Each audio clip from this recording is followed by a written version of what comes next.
এই মুহূর্তে শাহবাগে আছেন রিপোর্টার তোহা খান তামিম। সরাসরি যাচ্ছি তার কাছে। তামিম,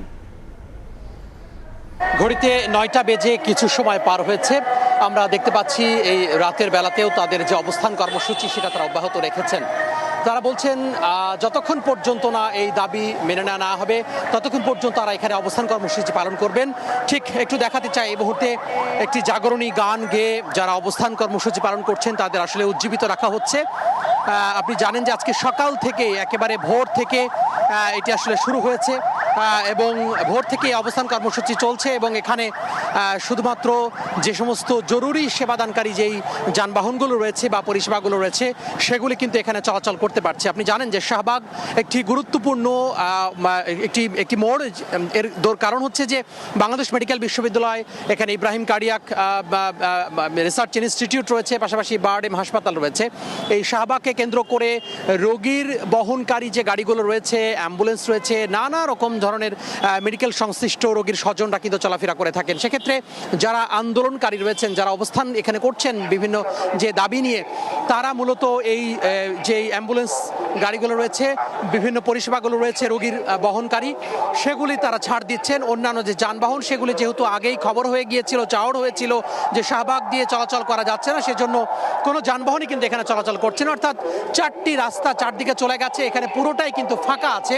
শুধুমাত্র যেগুলো জরুরি সেবার যে রয়েছে গাড়িগুলো সেগুলি চলাচল করছে। তারা সারা রাত অবস্থান করবেন। আগামীকালকেও বিভিন্ন যে সংগঠন রয়েছে সেই সংগঠন তাদের এই দাবির পক্ষে সংহতি জানিয়েছে ইতিমধ্যে বিভিন্ন সংগঠন।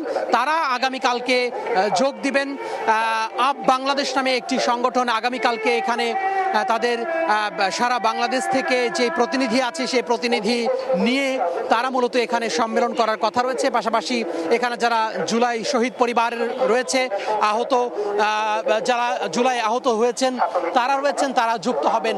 মধ্যকথা আগামীকালকে শুক্রবার, আগামীকালকেও তাদের যে অবস্থান সেই অবস্থান চলবে। পাশাপাশি অন্যান্য সংগঠনরাও এখানে যুক্ত হবেন।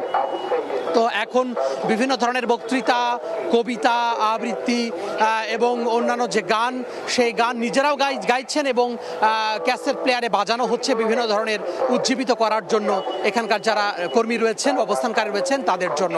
তো সব মিলিয়ে বলা যায় অবিলম্বে তারা বলছেন সরকারের উদ্দেশ্যে যেন এই অন্তর্বর্তী সরকার তাদের যে জুলাই ঘোষণা এবং জুলাই সনদ সেটি ঘোষণা করে এবং বাস্তবায়ন করে। পাশাপাশি সংবিধানে স্থায়ী যে রূপ সেই রূপটা তারা যেন দেয়, এই দাবি নিয়ে তারা অবস্থান কর্মসূচি পালন করছেন। এই ছিল শাহবাগ থেকে আমার হাতে সব শেষ।